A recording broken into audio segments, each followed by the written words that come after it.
Good evening. You are welcome to F.I.N.D Relationship.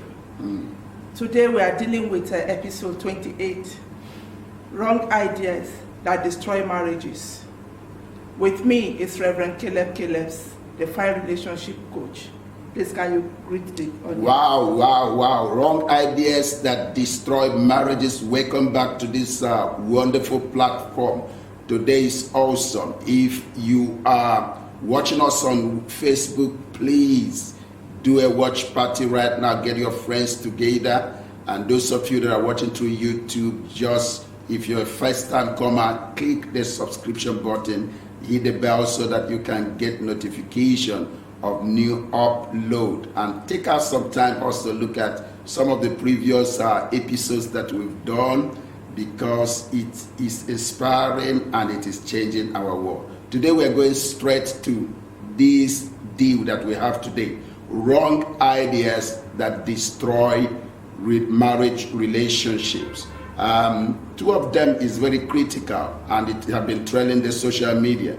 One is that women are not original intention of God in creation. The other one is the woman, is the wife, although should a wife have a different view from her husband in certain issues. These are the two major things that we are dealing with today, and when we finish this, your life will never be the same. You are a woman. This is Women Month. We are getting into August. So what do we talk about here today on this issue? Yeah, I want to say that these two major points are one of the big problems we have in relationships.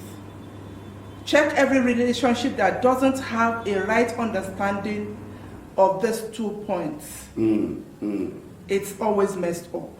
If you don't have the understanding that the woman is not an accident, if you don't have the understanding that the woman is not part of your property, if you don't have the understanding that a woman has a purpose, there is a reason why God brought the woman. If you don't have the understanding that the woman you are in relationship with is a relationship with you for a purpose, a God-given purpose, then the relationship will be messed up.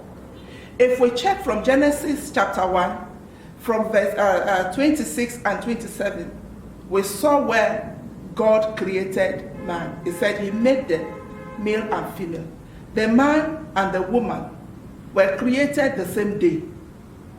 The man was not created today, and the woman the next day. No, they were created the same day. So for you to say that a woman is not part of the plan, I don't want to agree. That definitely, I think people are reading in their culture, people are reading in their tradition, they are not reading the word of God. Marriage is the ordination of God, the first institution ordained by God. The participants in marriages and in different relationships they are all creations of God. So let's get down to the word of God to look at this fundamental issue.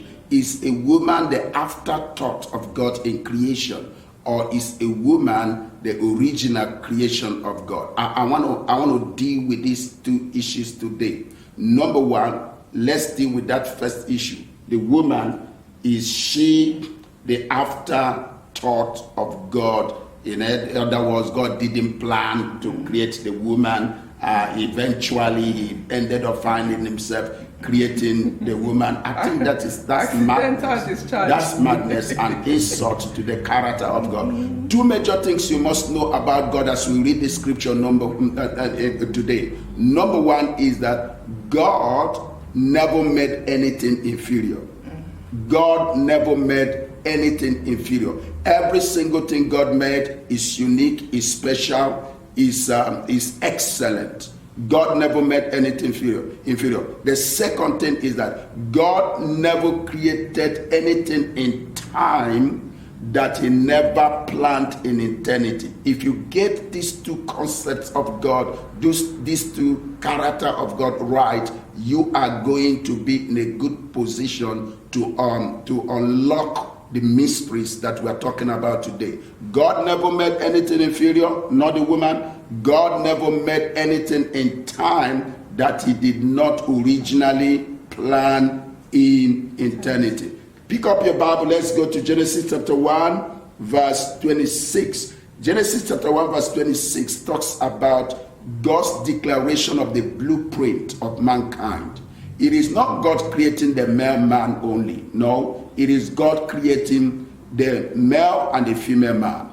It's God's idea for both of them. This does not sound like feminism.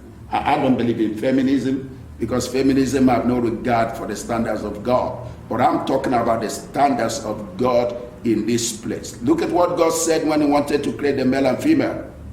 In verse 26 said, and God said, let us make man in our image and after our likeness, and let them have dominion over the fish of the sea, over the fowl of the air, over the cattle, over all the earth, over every creeping thing that creepeth upon the earth. Right? That's God's declaration of his blueprint for mankind. He said, let us make man. The man is talking about here, it has nothing to do with gender. It's not talking about the female or the male man. It's talking about mankind. And he said three major things are there. The man we are about to make must look like us. That's the image concept. The man that we are about to create must live like us. That's functional concept. The man that we are about to make must lead like us. 3 L's. He must look like us. He must live like us. He must lead like us. Now, these three things are important. If you don't look like God, if you don't have the resemblance of God, you cannot function like God. And if you don't live like God, if you don't look like God, you cannot lead like God. So that's the blueprint. He now got into work in verse 27. He said, so God created man in his own image. In the image of God created he him. Male and female created he them. So the him, the them he's talking about is male and female. I love it when the woman of God said, God created the male and female the same day. Woman of God, you're right. Yeah. God created the male and the female man the same day, and he put them in one body, and he called them man. In other words, you have female man and you have male man, all of them in one package. Look at the next thing that God did in verse 23, in verse 28, and God blessed them. The word Hebrew there is barak. God blessed them. God blessed them, and God said unto them 3 or 4 words, 3 of them, be fruitful, and multiply, and replenish, and subdue it. This empowerment of God is for both male and female. He expects the male to be fruitful. He expects the female to be fruitful. He expects the man to be productive. He expects, you see, it's all in one. So that's the creation of the woman. This idea that a woman, the male man was created later on, and the female is not of God. Now, there is a confusion here. When people do not understand this concept, they try to take Genesis chapter 2, verse 18 as creation. Genesis chapter 2, verse 18 is not the creation of the female man. Rather, it is the separation of that which God has created in different bodies for the purpose of relationship, for the purpose of marriage. In Genesis chapter 2, verse 18, let's go there. In Genesis chapter 2, 18, and the Lord God said, it is not good that the man should be alone. The word alone means to be one only, solo, oneself, by yourself, only you alone. So the problem that God was solving in this place is not the creation of the female man. Rather, God was dealing with the concept of companionship and the institutionalization of the first institution of God, which is marriage. So from this particular Genesis chapter 2 verse 18, God got into the process of separating the female and the male into different bodies so that each and every one of them can have companionship, have relationship, be able to walk together. Genesis chapter 2 verse 18, woman of God, is not the creation of the female man. It is the creation of companionship, institution of marriage. Now watch what happened here. When they were separated, the male man is a different body, the female man was in a different body. As a matter of fact, he brought the female man to the man. He named her woman. The word woman was not named by God.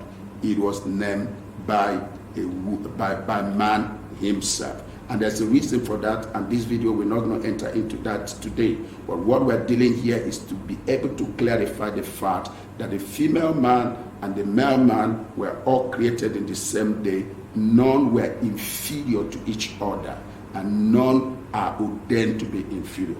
Woman of God, this is the great news. Yeah. I'm so happy. At least most women will be encouraged, because this is part of the problem that women have. Yeah. It has so much affected their self-esteem, where they believe that they are nobody. Yes. But in this verse, Genesis 2, yes. 18, we saw that God separated them. Yeah. And it was in this place he mentioned the purpose of a woman, the assignment of a woman. Yes. He gave dominion, he gave everything he gave to the man, yes. also to the woman, yes. but yes. expecting the woman to function in her place. Yes. Help me. Yeah, you see, there are two ideologies that are destroying the world today. I think it's dated from the beginning of time: humanism and feminism. Humanism is man trying to make their own standard and not submitting unto God's standard. And the another version of humanism is feminism. Feminism is the creation of erroneous idea of women. So women now pick up arms to defend themselves. If we have put the ideology and respect the woman, put her where God put her, we won't have feminism. Feminism is a product of man-dominated world. God never done it. It's not that particular way. It is not the word of man. I know we said the word is the word of man, but God did not originally create it to be like that. I understand the organizations in marriage where the wife have to submit to the husband, and that's also, I understand the headship of the man, apart from the traditional and cultural input in the interpretation of that. But I believe that God never made the woman inferior. So that idea today, let's delete it and let's put it to the trash can. God planned for the woman before ever he stepped into time. It is not the idea of God that the woman will be inferior. It's not God. It's not consistent with the character of God. So women, you don't need women liberation because you're already liberated. You don't need to feel inferior to anybody. You need to take your place, because the male man is not a substitute to the female man. All of them work together as partner, complementary, doing what the other cannot do, and that bond is very important. Now, the second question is, should a wife or a woman have a different idea, views about the different from that of man? I want to say practically, yes, a woman should. A woman should have a different view from that of man, because a woman is wired differently from that of man. A woman lives in different world from the world of man. The world of man is different from the world of woman. For instance, in the world of man, man thinks in terms of hierarchy. Man looks at who is the social order of man's world is who is on top, who is at the middle, who is below. So you see, in the world of man, there is competition, there is contest, there is independence, there is that fight. I want to be on top, I don't want to push over. That's how a man views the world. But the world of a woman is different.